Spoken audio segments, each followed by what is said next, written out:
Oh, check that out. Another pipe explosion. And I'm the pipe doctor, baby. So we got another customer call, because they had a leak. Apparently it was just a small leak, and then the guy decided to touch the pipe in the wrong way, and the pipe exploded. So, sounds like a lot of problems that you guys in the comments have when your pipe gets played with. So we're going to replace this. I told the customer we need to replace some of this galvanized and possibly even this hose bib that it's tied to, but they didn't want to do the hose bib.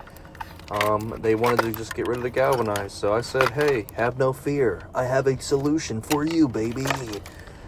So we're going to repipe that galvanized with CPVC and tie onto that galvanized at the wall with a steel nail adapter.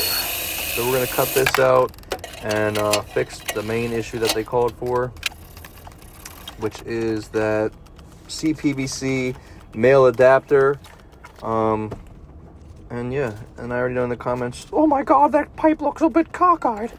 Well, actually, the other pipe actually was cockeyed, the original pipe, but for me to replace all that, I'd have to replace a lot more. Customer didn't want that. They just want their water on. So this is what we're going to do. It still looks a lot better in my opinion.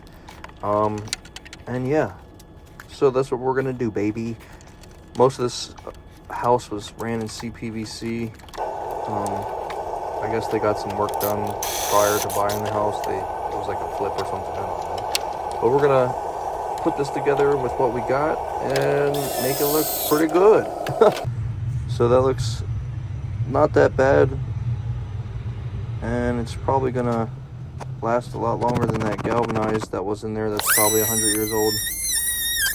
So I always check the pressure in the customer's house when there's like pipe bursts and stuff like that, and it was a bit high. It was like a little over 80 pounds, which, I mean, it's doable, but we recommend it to be around 40 to 65 pounds in the house.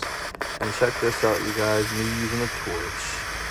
Look at that. So we had to get rid of this union that was on the old, or I guess it was, there was no PRV there, but it was a union from CPVC to copper. So we're going to clean this copper off as best as we can. I was struggling right here, I'm not even going to lie. This area right here looks like it's a decent size area, but between me, my tools, and everything, it was tighter than a finger and a hiney, you guys.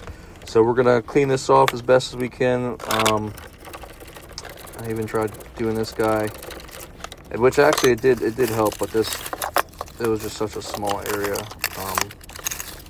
So we're gonna clean up our mess a little bit and then get this cleaned up as best as we could. I mean, realistically, when you're using a ProPress fitting, you just want it to be clean all the way to the depth of where the ProPress fitting stops.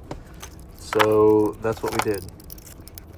So we're going to tie onto this PRV. I do a lot of these because, I mean, one, it's code in my area, and every time I see a house without one, I recommend it, and the customer, they can't say no, really. I mean, they can, but I mean, it helps. So I know in a lot of different states, and I mean, it's not really a thing to have a pressure reducing valve, but in my jurisdiction, it is code. So we're gonna put one on every time we don't see it, and it doesn't take that long, and it's more money for the plumber, baby, so why not? It also helps the house. I mean, so we're gonna crack this. And then I did notice the customer's water heater didn't have a sediment trap, so we slapped this sediment trap in too as well, and that's it.